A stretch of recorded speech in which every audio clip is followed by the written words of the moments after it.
ఆంధ్రప్రదేశ్ శాసనసభకి అత్యంత త్వరలో ఎన్నికలు జరగబోతున్నాయి.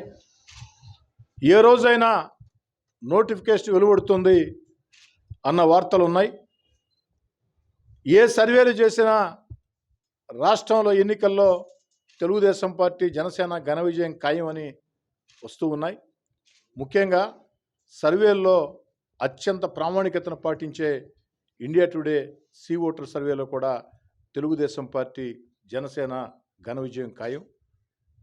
ఇవన్నీ వార్తలు చూసిన తర్వాత, సొంత సర్వేలు కూడా చూసుకున్న తర్వాత వైఎస్ఆర్ కాంగ్రెస్ పార్టీ ప్రభుత్వం ఓటమి తప్పదని భావించి ప్రజలని భయభ్రాంతులు చేసే రీతిలో, ప్రత్యర్థుల్ని భయభ్రాంతులు చేసే రీతిలో అధికారం చేతిలో ఉందని ఇష్టారాజ్యంగా వేధింపులకు పాల్పడుతూ ఉన్నాయి.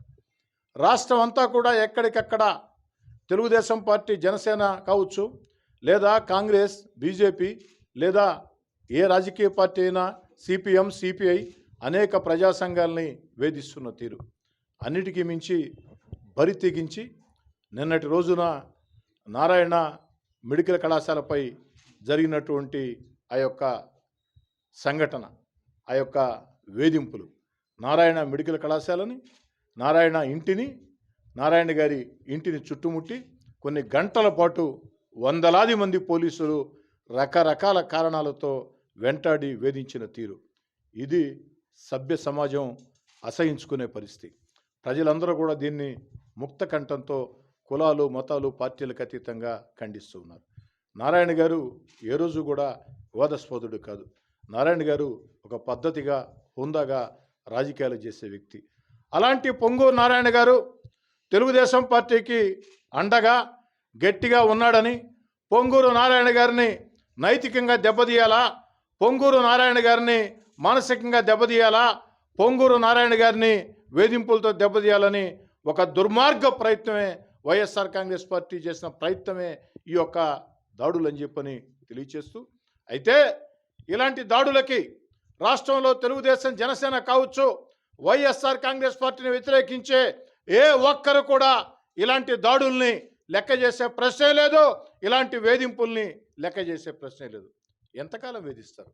ఎన్ని రోజులు వేధిస్తారు? ఏ రోజైనా నోటిఫికేషన్ వెలువడే పరిస్థితి. ఒక పక్క వైఎస్ఆర్ కాంగ్రెస్ పార్టీని ఎంపీలు, ఎమ్మెల్యేలు, ఎమ్మెల్సీలు, నాయకులు ఎక్కడికక్కడ వీడుతున్నటువంటి తీరు, మా కొద్దీ వైఎస్ఆర్ కాంగ్రెస్ పార్టీ ప్రభుత్వం అని వారంతా కూడా భావించి అనేక మంది వైఎస్ఆర్ కాంగ్రెస్ పార్టీ ఎంపీలు, ఎమ్మెల్యేలు, ఎమ్మెల్సీలు, సర్పంచులు, ఎంపీటీసీలు, జడ్పీటీసీలు, కార్పొరేటర్లు, కౌన్సిలర్లు వైఎస్ఆర్ కాంగ్రెస్ పార్టీని వీడుతున్న తీరు మనం చూస్తూ ఉన్నాం.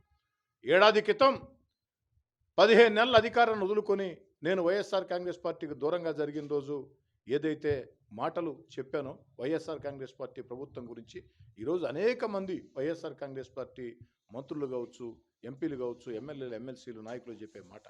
కాబట్టి ఒక్కొక్కరుగా విడిపోతున్నారు, వెళ్ళిపోతూ ఉన్నారు. ఏ రోజున జరుగుతుందో తెలియదు. కాబట్టి ఈ పరిస్థితుల్లో భయపెట్టి ఎన్నిక చేయాలని వైఎస్ఆర్ కాంగ్రెస్ పార్టీ ప్రభుత్వం, ముఖ్యమంత్రి జగన్మోహన్ రెడ్డి గారు ఇలాంటి వేధింపులకు పాల్పడుతూ ఉన్నారు. ముఖ్యమంత్రి జగన్మోహన్ రెడ్డి గారికి ఒక్కటే చెప్తున్నా, ఇలాంటి వేధింపుల్ని ఎవ్వరూ లెక్క చేసే ప్రశ్నే లేదు. నోటిఫికేషన్ విడుదలైన కొన్ని గంటల్లో ఈ ఆంధ్రప్రదేశ్లో ఏ విధంగా ఇంకా ఇంకా ఇంకా ఇంకా కూడా ప్రజలు వీధుల్లోకి వస్తారో, ప్రజా సంఘాలు వీధుల్లోకి వస్తాయే, ప్రజలు ఎలాంటి తీర్పునివ్వబోతున్నారో మీకే స్పష్టంగా అర్థమవుతుంది. ముఖ్యమంత్రి జగన్మోహన్ రెడ్డి గారు ఇకనైనా ఈ ఉన్న 4 రోజులైనా హోందాగా వ్యవహరించండి. రాజకీయ ప్రత్యర్థుల్ని ప్రత్యర్థులుగా చూడండి తప్ప శత్రువులుగా చూసి వేధింపులకు గురి చేస్తే ప్రజలు హర్షించరు. దాన్ని ముఖ్యమంత్రి జగన్మోహన్ రెడ్డి గారు గుర్తుంచుకోవాలని చెప్పని కోరుతూ ప్రజలందరికీ కూడా మనవి చేస్తూ ఉన్నా. ఈరోజు అధికార పార్టీ నాయకులు ఎక్కడికెక్కడ వేధిస్తున్నా, వెంటాడుతున్న తీరు, ఈ పరిస్థితుల్లో ప్రజలందరూ కూడా ఇంకా రెట్టించిన ఉత్సాహంతో, ఎందుకంటే ఏ క్షణంలోనైనా నోటిఫికేషన్ వచ్చే అవకాశం ఉంది కాబట్టి ఇంకా కూడా ప్రజలంతా కూడా ముక్త కంఠంతో అండగా నిలవాలని, వైఎస్ఆర్ కాంగ్రెస్ పార్టీని వ్యతిరేకించే తెలుగుదేశం, జనసేన, ప్రజా సంఘాలకి అండగా నిలవాలని కోరుకుంటూ అధికారులకు కూడా చెప్తూ ఉన్నా, అధికారులారా ఇప్పుడు దాకా చేసింది చాలు. ఏ నిమిషంలోనైనా ఎన్నికల నోటిఫికేషన్ వచ్చే అవకాశం ఉంది. కాబట్టి ఇటీవల కాలంలో ఓట్ల విషయంలో పొరపాట్లు చేసినటువంటి అధికారుల మీద ఎన్నికల కమిషన్ ఎలాంటి చర్యలు తీసుకుందో మీకు తెలుసు. కాబట్టి మీరు కూడా వైఎస్ఆర్ కాంగ్రెస్ పార్టీ ప్రభుత్వ పెద్దలు చెప్పారని మీ అద్భుతమైన భవిష్యత్తుని చెరిపేసుకోవద్దు. మీ మంచి గురి చెప్తున్న అధికారులారా నిష్పక్షపాతం వ్యవహరించండి. ఈ ప్రభుత్వం మళ్ళీ ఎన్నికల్లో వైఎస్ఆర్ కాంగ్రెస్ పార్టీ గెలిచే ప్రశ్నే లేదు. వైఎస్ఆర్ కాంగ్రెస్ పార్టీ ప్రభుత్వం రాదు. ఏ క్షణంలోనైనా ఎన్నికల నోటిఫికేషన్ రాబోతుంది.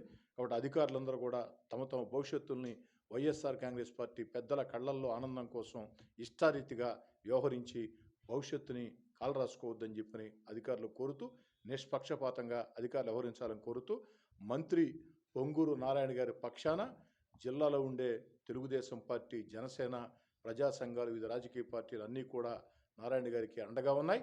రాష్ట్ర తెలుగుదేశం పార్టీ అండగా ఉంది. దీన్ని వైఎస్ఆర్ కాంగ్రెస్ పార్టీ ప్రభుత్వం పెద్దలు గుర్తుంచుకోవాలని కోరుతూ